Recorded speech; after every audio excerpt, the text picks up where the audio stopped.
Okey, baru-baru di Parlimen, uh, Kementerian telah membentangkan satu pemindaan kepada Akta Dadah Berbahaya 1952 untuk memasukkan daun ketum atau yang dipanggil ketum sebagai dadah berbahaya.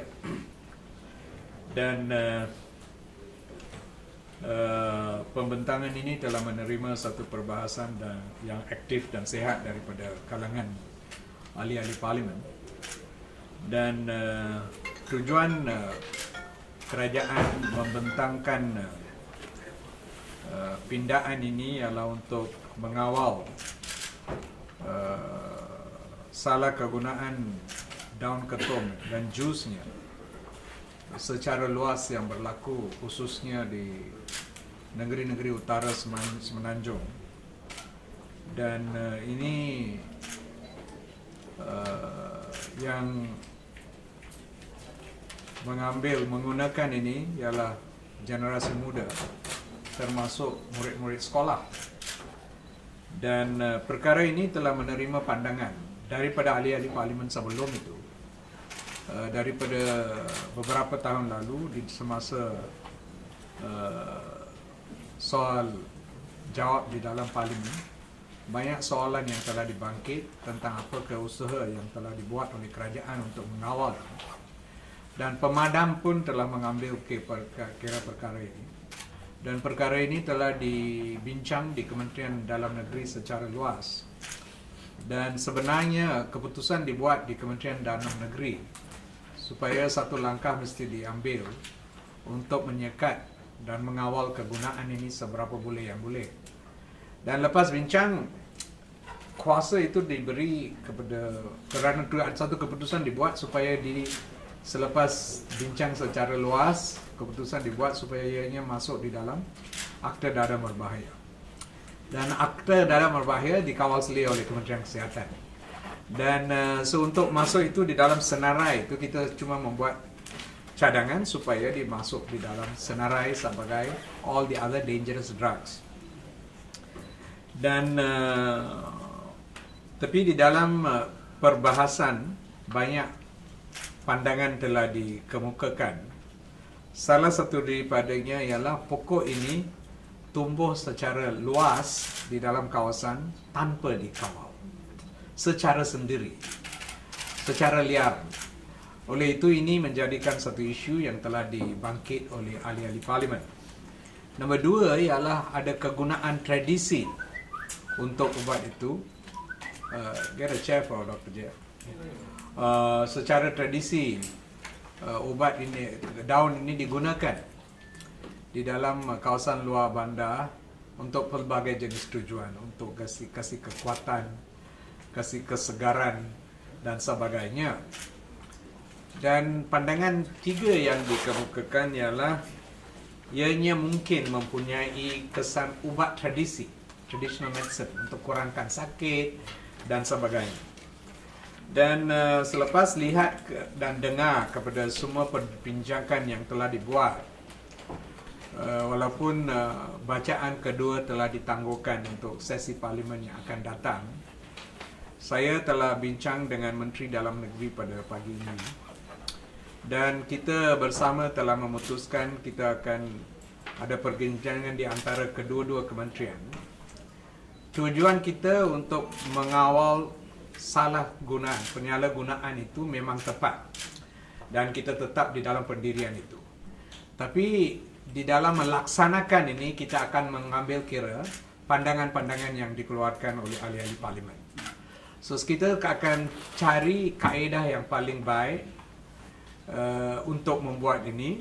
Dan di dalam itu, ada ke Akta Dadah Berbahaya, saluran yang paling sesuai, atau kita akan cari saluran-saluran yang lain yang mungkin lebih sesuai untuk kawal perkara ini.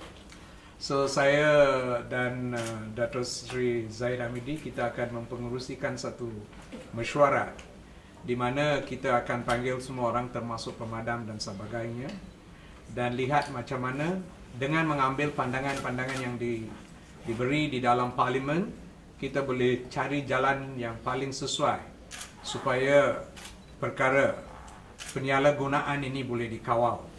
Kerana daripada maklumat yang kita terima, saya tak mau sentuh kawasan mana, ada ahli-ahli yang beritahu saya, ada sekolah-sekolah di dalam kawasan mereka, bila murid-murid pergi ke sekolah pagi, kalau tak minum benda ini, mereka tak boleh pergi ke sekolah. So, sampai ke tahap itu. So, it is actually quite a serious matter on the ground.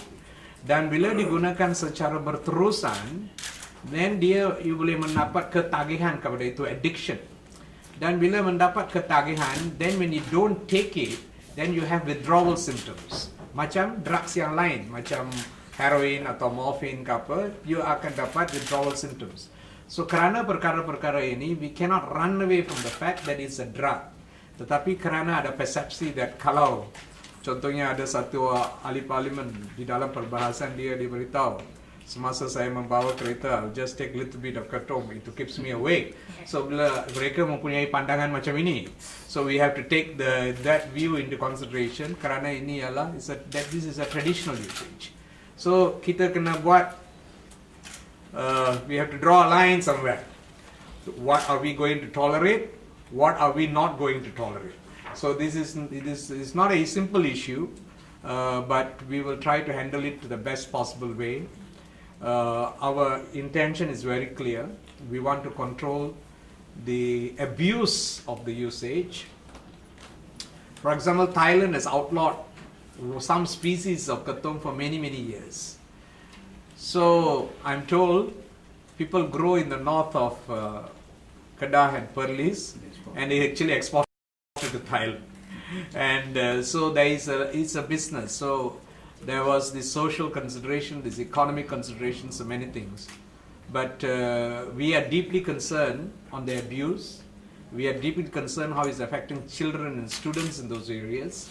And we definitely want to find a way, best possible way, so we can control the abuse and take serious actions on those who are abusing it. So that's our intention. So we will do that.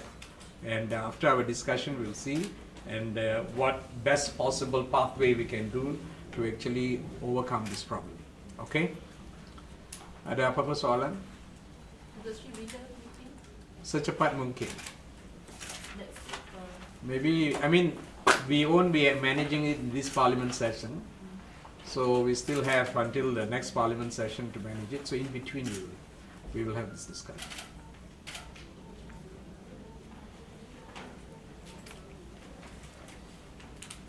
Okay? Good. Buat setakat ni mungkin tindakan pada akta yang sedia ada. See, mengapa ahli parlimen, Timbalan Menteri tahu perkara ini lebih baik daripada saya, kerana he was in parliament that day. See, kerana di dalam akta dadah berbahaya,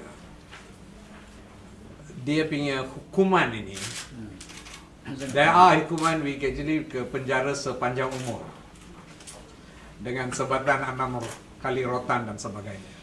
So this was the concern. Kalau ada satu pokok tumbuh secara liar di luar rumah, dan ada ketuan punya rumah ini akan didedahkan kepada hukuman. So this was the concerns which were raised, which were fair and logical concerns. So we have to find how we are going to balance this thing. So to find a way how to control this. But kalau we put into Akta Dadah Berbahaya, we just adding it to a series of lists. We already have morphine, heroin, cannabis, ketamine, all that, and this will become one of the lists. So we cannot amend the whole act to actually facilitate one particular product. That will be a very difficult job. That's why we have to find a way out in which we can still maintain Akta Dadah, because that has got a specific intention to make sure people are safe from very dangerous drugs, which are illegal drugs, illicit drugs. At the same time, how we are going to manage the abuse of ketum leaves and this juice, which is happening by outside. Because from those who are from that area, they say, you just take the leaf alone, which is different, but if it's mixed with something else, then the potential harm increases many folds. So this is the view which has been given by those who are coming from the areas in which this is happening. Okay? Right? In Tamil, I don't know what is daun ketum. Okay. நாட்டில் வட மாநிலங்களிலே இந்த கத்தோம் மரம் வந்து அதிகமாக வளர்ந்து அதில் இருக்கக்கூடிய இலையை வந்து அங்கே இருக்கக்கூடிய மக்கள் அதிகமாக பயன்படுத்துகின்ற புகார் வந்து அரசாங்கத்திற்கு, உள்துறை அமைச்சுக்கு, பமாடாமுக்கும் சுகாதார அமைச்சுக்கும் வந்திருந்தது. இதோடைய பயன்பாடு வந்து ஒரு போதைப் பொருள் போல இருப்பதனாலும் அந்த போதைப் பொருளில் இருக்கக்கூடிய விளைவுகள் வந்து இது அதிகமாக பயன்படுத்தால் வரக்கூடியது இருக்கிறதுனாலும் அதை வந்து தனியாகவோ இல்லை மற்றவர்கள் கலந்து வந்து பயன்படுத்தினால் அது வந்து அதை பயன்படுத்துகிறவங்க வந்து அவங்களுடைய குணாதிசயங்கள் மாறி அவங்களுடைய செய்யக்கூடிய காரியங்கள் மாதிரி ஒரு போதை பித்தர் போல வந்து அவர்கள் இருக்கக்கூடிய நிலை இருக்கிறதுனால இது குறிப்பாக பள்ளிக்கூட மாணவர்கள் கூட அது அதிகமாக பயன்படுத்துறதுனால இது பலவிதமான சமூக பிரச்சனைகள் இது வருவதனால இதை வந்து கட்டுப்படுத்த வேண்டும் என்று அரசாங்கம் வந்து இந்த ஆபத்தான போதை மருந்துகளுடைய சட்டத்தில் சில மாற்றங்களை கொண்டு வர வேண்டும் என்று நாடாளுமன்றத்தில் விவாதிக்கப்பட்டது. அது விவாதிக்கும் போது நாடாளுமன்ற உறுப்பினர்கள் பலவிதமான கருத்துக்களை எடுத்து கூறியிருக்கின்றார்கள். இந்த கருத்துக்களை மனதில் கொண்டு தொடர்ந்து இது அமலாக்கத்திலே எந்த வகையிலே இது அமலாக்கம் செய்யலாம், அதாவது குறிப்பாக வட மாநிலங்களிலே அதிகமாக இந்த மரம் வந்து வளர்ந்திருப்பதனாலும் அதோடைய பயன்பாடு கொஞ்சம் அதிகமாக இருக்கிறதுனாலையும் இதை எப்படி கட்டுப்படுத்தலாம், அதே நேரத்திலே பாரம்பரிய மருந்தாக சில நேரங்களிலே இது பயன்படுத்தப்படுகின்ற ஒரு கருத்தும் வந்து கூறப்படுகின்றது. அதையும் மனதில் வைத்துக்கொண்டு இதோடைய தவறான பயன்பாட்டை கட்டுப்படுத்தி போதைப் பொருளாக இது பயன்படுத்தாமல் இருக்கக்கூடிய நிலையை உறுதிப்படுத்தி இளைய சமுதாயத்திலிருந்து இதுக்கு பாதுகாப்பு கொடுத்து அவர்கள் இதில் தீய விளைவுகளை வந்து அவங்களுக்கு பாதிக்காமல் இருக்கிறதுக்கு சட்ட திருத்தங்களை கொண்டு வருவதற்கு அரசாங்கம் வந்து முயற்சி கொண்டிருக்கின்றது. உள்துறை அமைச்சும் சுகாதார அமைச்சும் இணைந்து செயல்பட்டு இந்த சமுதாய பிரச்சனைக்கு ஒரு நல்ல முடிவை எடுப்பதற்கான முயற்சிகளை வந்து எடுத்துக்கொண்டிருக்கின்றோம். Okay, thank you. Dato' Sri, for now, biasanya kalau yang menjual daun ketum, jus daun ketum tu, di bawah tindakan akta apa ya sekarang kalau sekarang tak ada apa-apa tindakan, because we have not put it under the act. See, the chemical is a psychotropic drug. Itu chemical itu. It's a chemical. What is that, Isha? Nitrogenin. Nitrogenin is a chemical dalam itu. That sudah dimasuk sebagai psychotropic drug. Tapi nobody carries nitrogen around. Mereka bawa daun ketum. So we cannot charge them for having daun ketum. You see? So that is our problem with our present law. Air ketum So air ketum also tak boleh. boleh. yang penjualan air Drug ketum law. tu macam mana? Di bawah Under the akta apa Poison sahaja? Act, under Psychotropic Regulation, Schedule 3. Schedule 3. That schedule. Bukan English drug law lah yang Under 366. Poison Act. Under Poison Act. The Psychotropic Regulation. Because it's a psychotropic drug. But what we are trying to put it as a dangerous drug. So when you transfer it to a dangerous drug, the consequences are more serious. So we will see the best way possible to implement the intentions of the government. Okay? Dato', hari ini Kabinet ada bincang tentang laksana GST. GST mesti sudah laksana Pak? 2 hari dulu. Ada paket isu-isu yang Isu ada laporan yang diterima oleh Customs. Saya diberitahu pada awalnya, I think, bukan KPDNK, non Customs, KPDNK menerima pada awalnya 600 lebih aduan, tapi semakin lama sudah kurang. Bermaksud rakyat dengan masa mereka lebih tahu tentang perkara itu. Memang di dalam pelaksanaan secara awalnya mesti ada isu-isu. Dengan masa ini kena diselesaikan. So,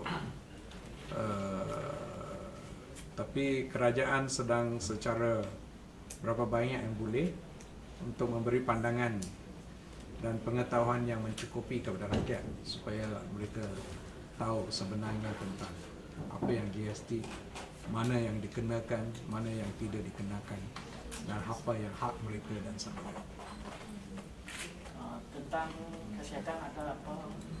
Kesihatan kita dah berusaha banyak dan daripada awal banyak yang kemajuan yang telah dicapai. Contohnya dulu ubat semua was GST. Then through our intervention we got the national the essential drug list. Then itu diperluaskan. Sekarang kita telah mencadangkan tambahan kepada that list. Have you got answer to that?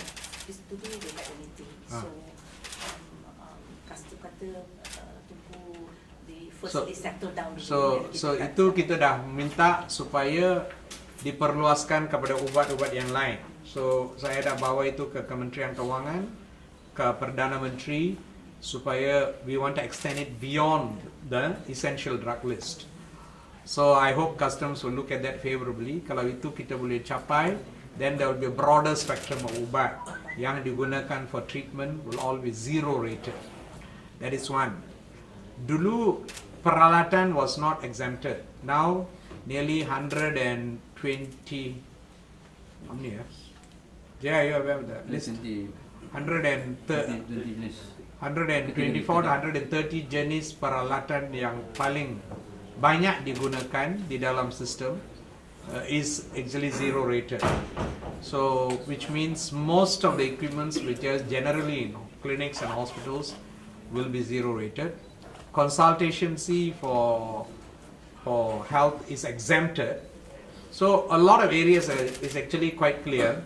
There's only one area of confusion which I have tried to represent, which I hope over the period of time will resolve, is this private doctors who work as independent contractors in private hospitals. This is an area of concern, which is a rightful concern, and we have represented this view to the customs and to Ministry of Finance to look into this area, because these are people who are not registered under the Public Private Healthcare Facility Act, but provide services in hospital, and their service is actually subjected to GST.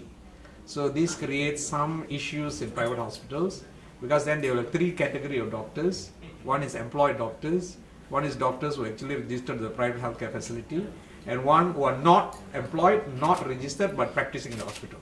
So this third category are actually subjected to GST. So this area we have represented very clearly that they must be also included to avoid this confusion. And we will continue our engagement with customs to clarify that particular thing. Other than that, the others all are quite clear. That is the only area in which still there is some confusion. Okay? Thank you.